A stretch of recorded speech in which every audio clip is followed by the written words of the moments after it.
Elena's hand froze halfway to the elevator button when she saw the name embossed on the penthouse directory. David Crestwood, CEO, Crestwood Global Industries. Net worth, $8 billion. The same David who'd once shared ramen noodles with her in their college dorm. The same David whose daughter's nanny had just quit, leaving him desperate enough to call Elena, a struggling graphic designer he hadn't spoken to in 3 years, and offer her $20,000 for 2 weeks of emergency childcare. $20,000. The exact amount she needed to save her late mother's house from foreclosure. She pressed the button for the 65th floor, watching the numbers climb as her stomach dropped. This was insane. She'd sworn she'd never see David again after he'd ghosted her right after graduation, disappearing into his family's empire while she'd been left picking up the pieces of what she'd thought was love. And now here she was, about to step into his world because she had no choice.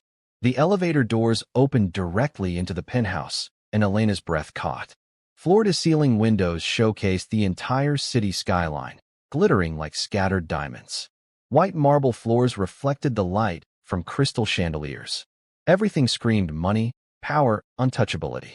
"Miss Carter," a small voice piped up, and Elena looked down to see a little girl with wild dark curls and David's distinctive amber eyes.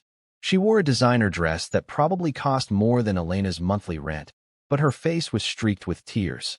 "Are you my new nanny? The last one said I was too much trouble and Daddy works too much and I miss my mommy and Emma." David's voice cut through the space like a knife, and Elena's heart stuttered. He stood in the doorway of what must be his office, and God, the years had been unfairly kind to him. The boy she'd known had become a man who wore power like a second skin.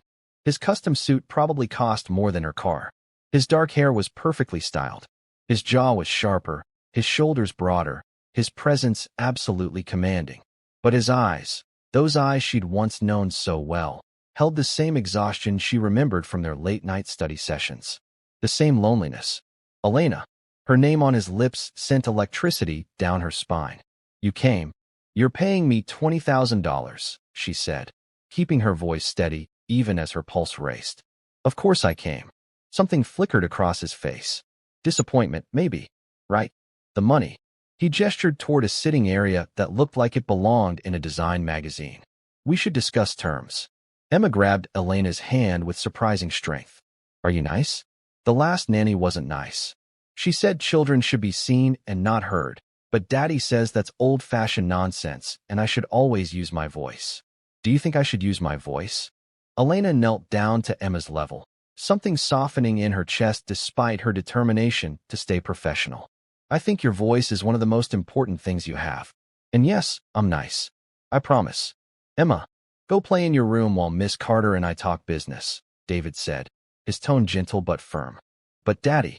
"Now, sweetheart." Emma's lower lip trembled, but she obeyed, casting one last hopeful glance at Elena before disappearing down a hallway lined with original artwork that Elena recognized from her art history classes. The moment Emma was gone, the temperature in the room seemed to drop 10 degrees. David moved to the bar, pouring himself 2 fingers of whiskey that probably cost more than Elena made in a month. He didn't offer her any. "Let's be clear about something," he said, his back to her. "This is a business arrangement. Nothing more. You'll care for Emma from 7 a.m. to 7 p.m. on weekdays, and I'll handle evenings and weekends. You'll stay in the guest suite. You won't interfere with my business affairs.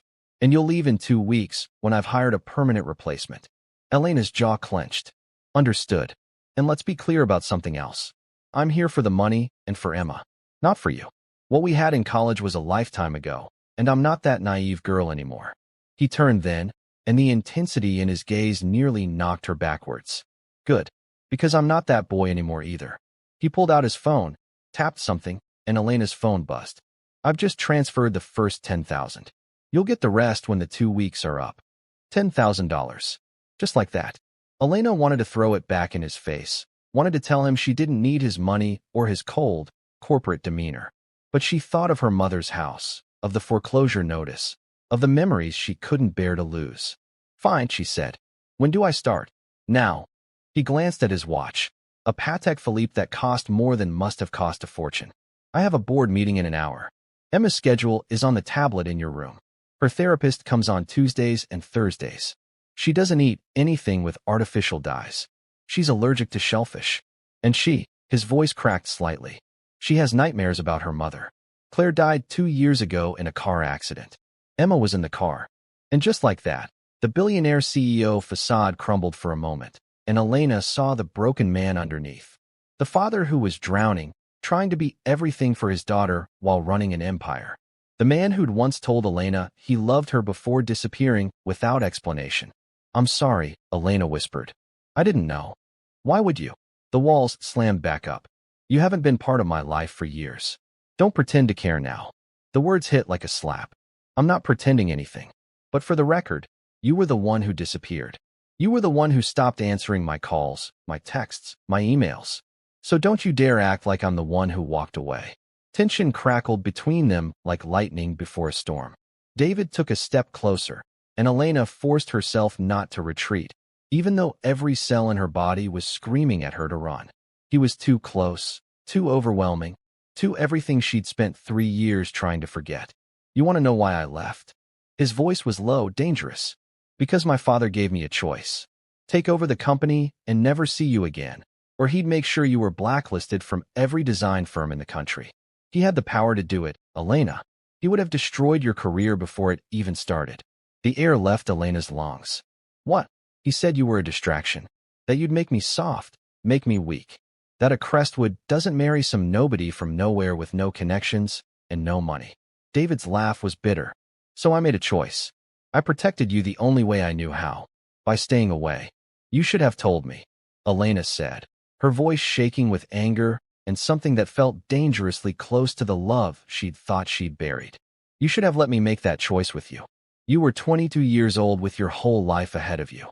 I wasn't going to let my father ruin that." He turned away, draining his whiskey. "It doesn't matter now. That life is gone. I'm married to my company. You clearly moved on, and we're both different people. Your father, is he still?" "He died last year. Heart attack." David's shoulders were rigid. "I inherited everything. The company, the money, the legacy. All of it. And the guilt," Elena added softly. He didn't answer, which was answer enough. "Daddy." Emma appeared in the doorway, clutching a stuffed rabbit that looked well-loved and out of place among all the luxury. "Is Miss Elena staying? Please say she's staying." David's entire demeanor shifted when he looked at his daughter, becoming softer, gentler. "Yes, baby.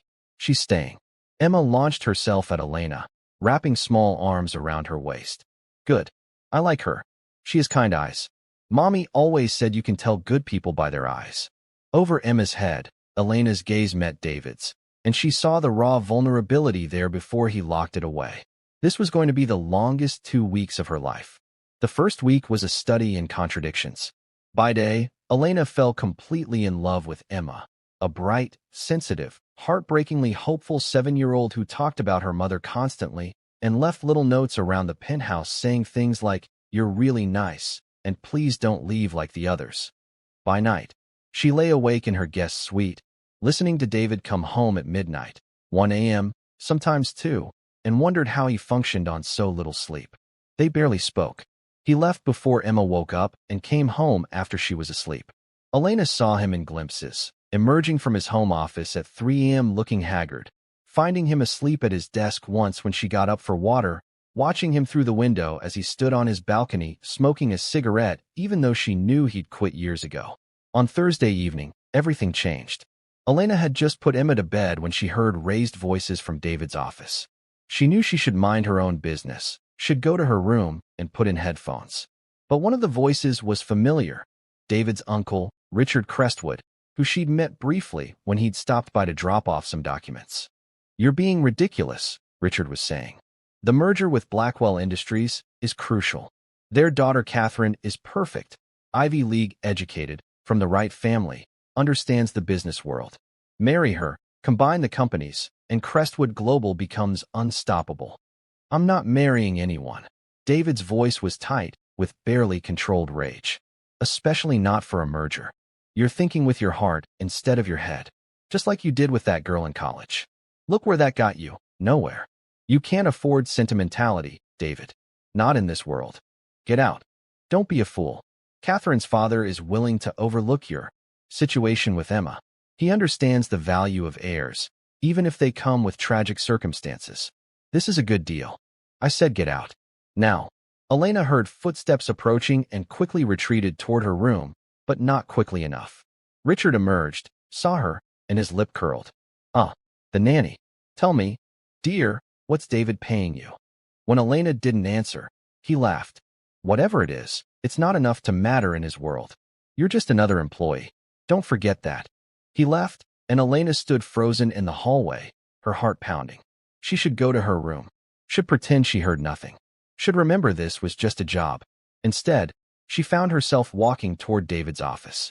He sat at his desk, head in his hands, and he looked so exhausted, so defeated, that Elena's anger from earlier melted away. Without thinking, she moved behind him and placed her hands on his shoulders, working at the knots of tension there the way she used to when they'd pulled all-nighters in college. He stiffened. Elena, what are you? Shut up, she said softly.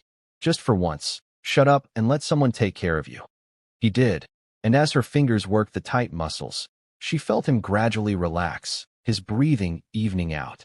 They didn't speak for long minutes, the only sound the quiet hum of the city's 65 floors below. I'm sorry, he finally said. For what Richard said. For all of it.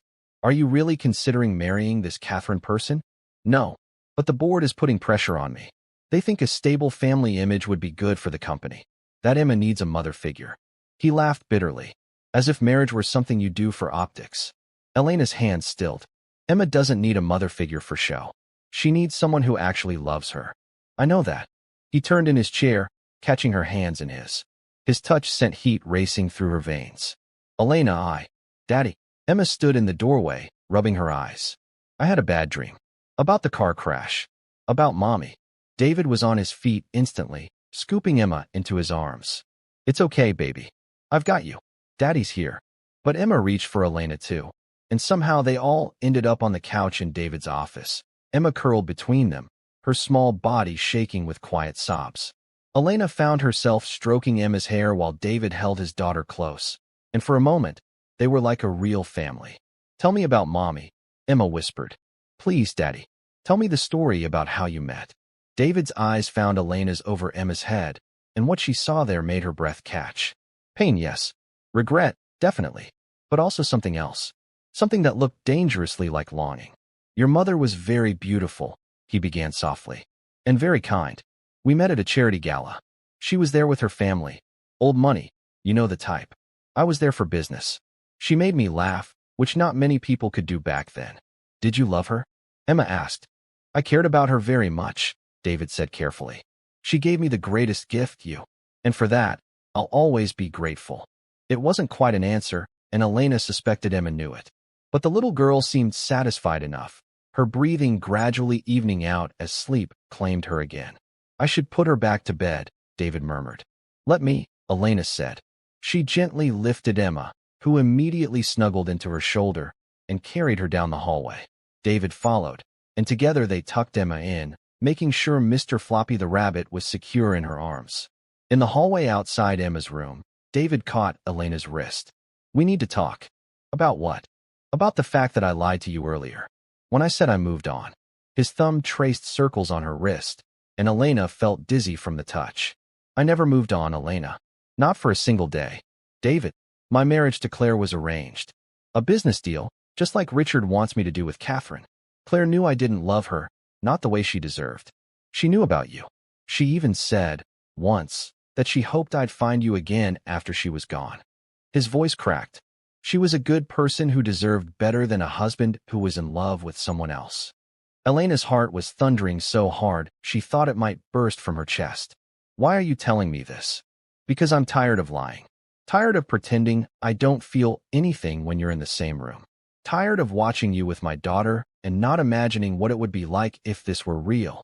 He pulled her closer, and Elena's back hit the wall. Tell me you don't feel it too. Tell me these 2 weeks haven't been torture for you. She couldn't, because every word was true. She'd spent a week trying to convince herself this was just a job, that David was just her employer, that what they'd had in college was dead and buried. But standing here with him so close, she could feel the heat of his body, smell his cologne, see the desperate hope in his eyes. She couldn't lie. I feel it, she whispered. God help me, I feel it. He kissed her then, and it was like coming home after years in the wilderness.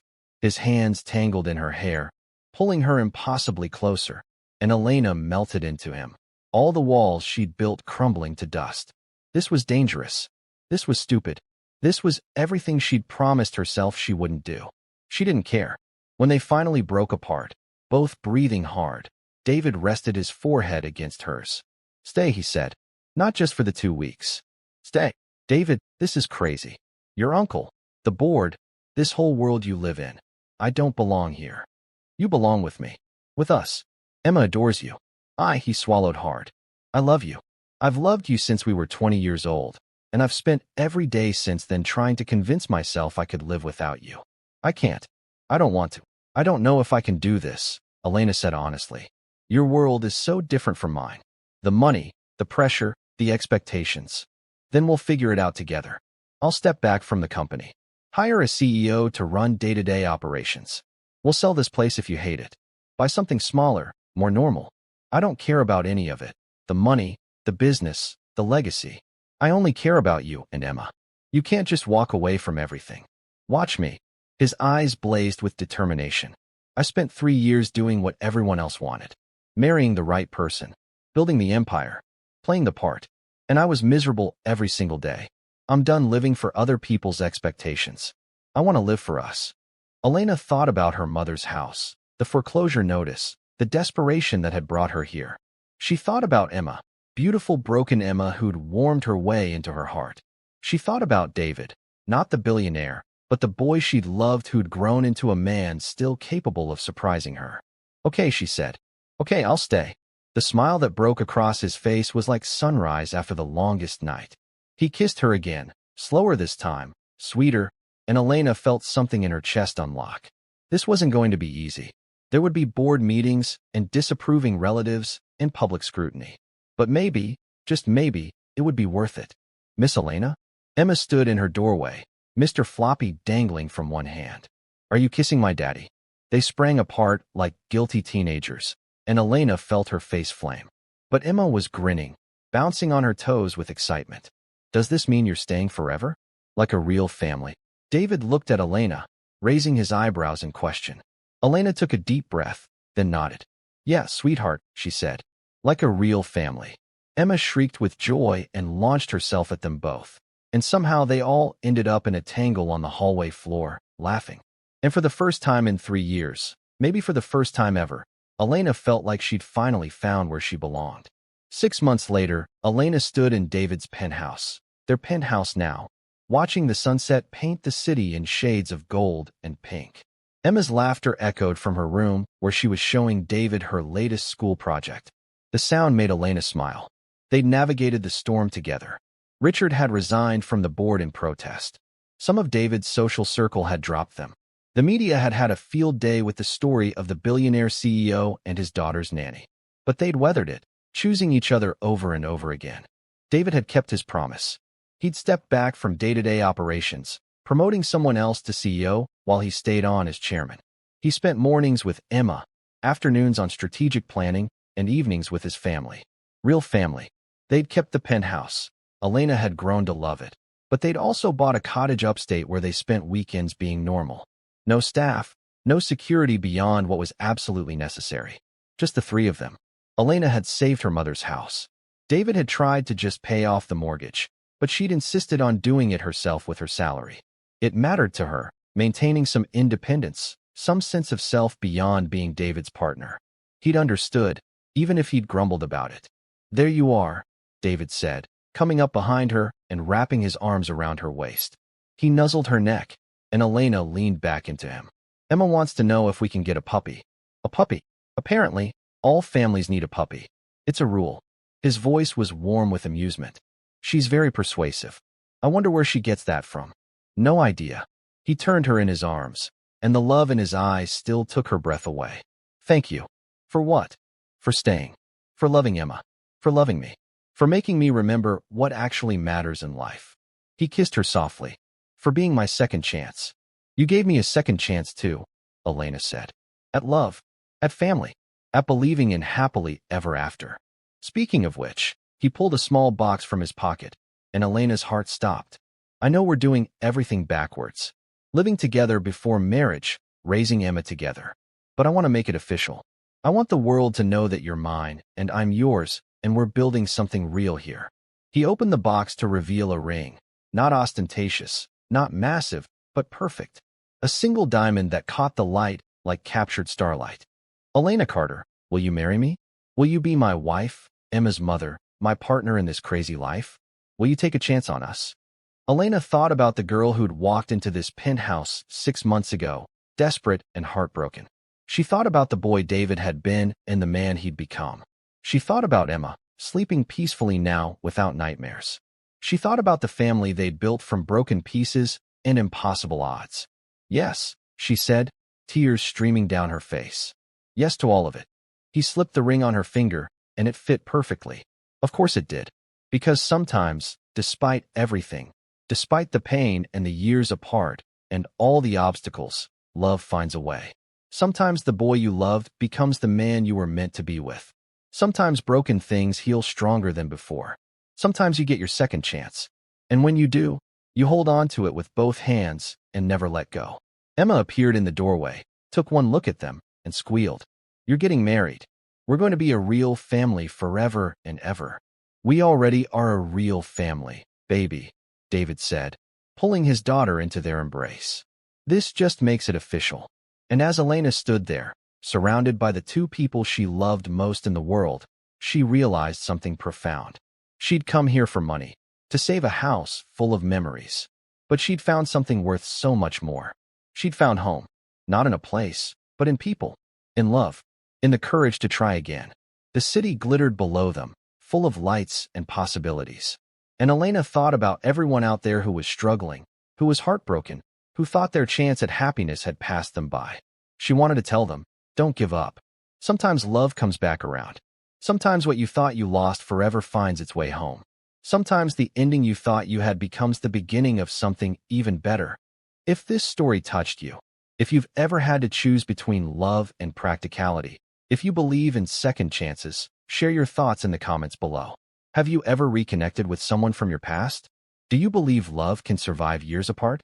Let us know your stories. We read every comment. And if you want more billionaire romance stories about love, redemption, and families built against all odds, hit that subscribe button and click the bell so you never miss a new story.